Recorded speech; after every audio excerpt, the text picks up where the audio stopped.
Hello everyone. So the next topic which we will be studying is about the metabolism.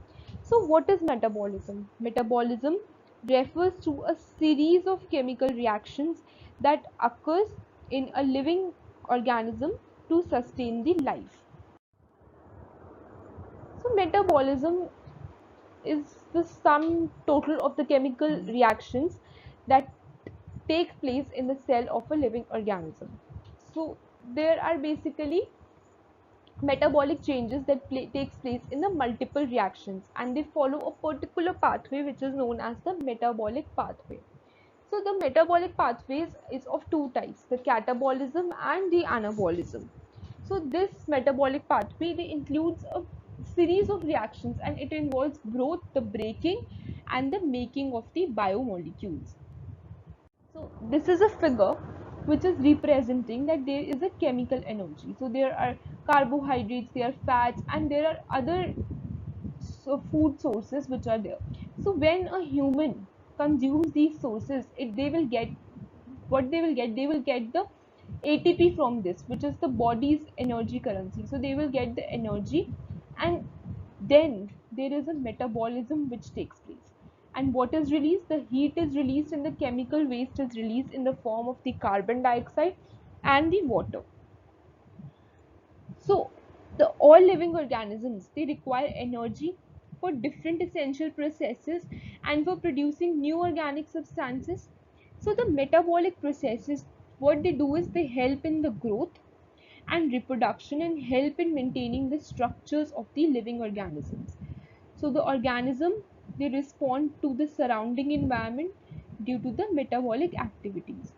So all the chemical reactions that are occurring in the living organism, from digestion to the transportation of the substances from cell to cell, they require the energy. Now there are metabolic bases for the living, that are amino acids. They are forming the protein. They form in the proteins. Fatty acids, they are the phospholipids. Carbohydrates, cholesterol, they are also phospholipids.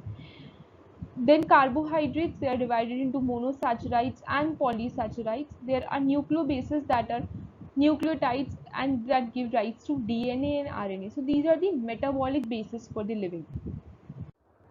So now we will be discussing the two metabolic pathways, that is the anabolism and catabolism. So they are divided into two parts based on their function. So in these we will be discussing in detail about the anabolism and catabolism. What are the functions of anabolism and catabolism, and what are the main difference between these two? So the difference between the anabolism and catabolism are the way the molecules are utilized in the body. For example, if we talk about anabolism, it creates molecules the body needs for functionality, and it uses the energy in the process. But in case of catabolism, they will break down the complex molecules, and they will release the energy for the body to use. So the difference between two is the anabolism creates the molecule and uses the energy in the process, whereas catabolism breaks these complex molecules and releases the energy for the body to use. So this is the main difference between the two. Now let's discuss the catabolism first.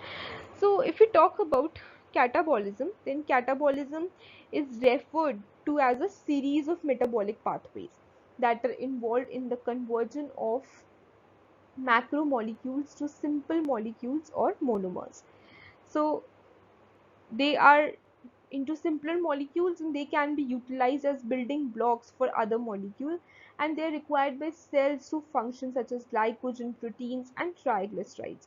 So some of the catabolic processes, there is a citric acid cycle, glycolysis, there is a lipolysis, oxidative deamination and muscle tissue breakdown.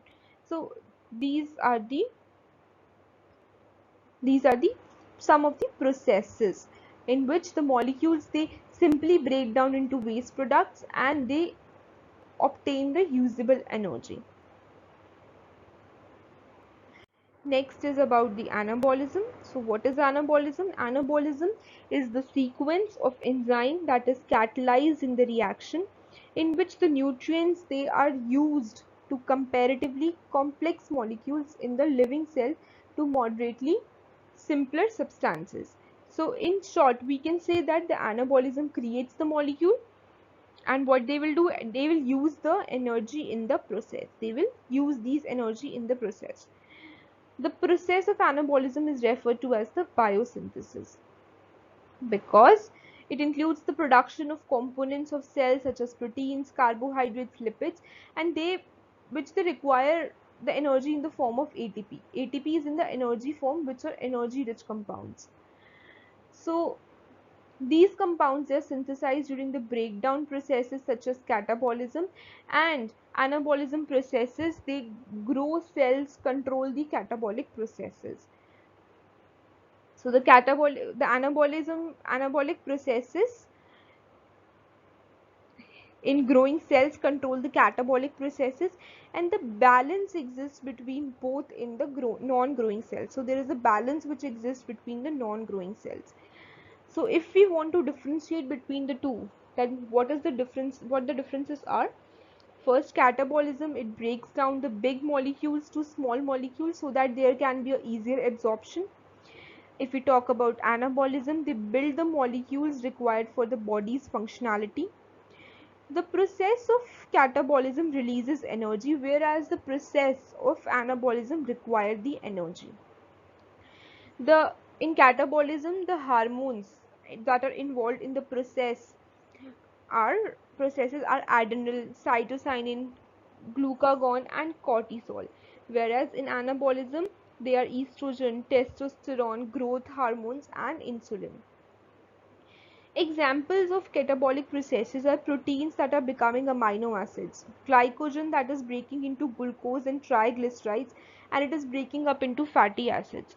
Whereas examples of anabolism include the formation of polypeptides from amino acids, glucose forming glycogen, and fatty acids that are forming the triglycerides. So you can see that the anabolism process, they require the energy, whereas the process of catabolism releases the energy.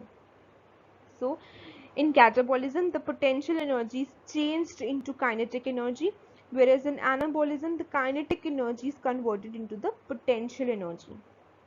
In catabolism, it is required to perform different activities in the living entities, whereas in anabolism, it is required for maintenance, growth, and the storage.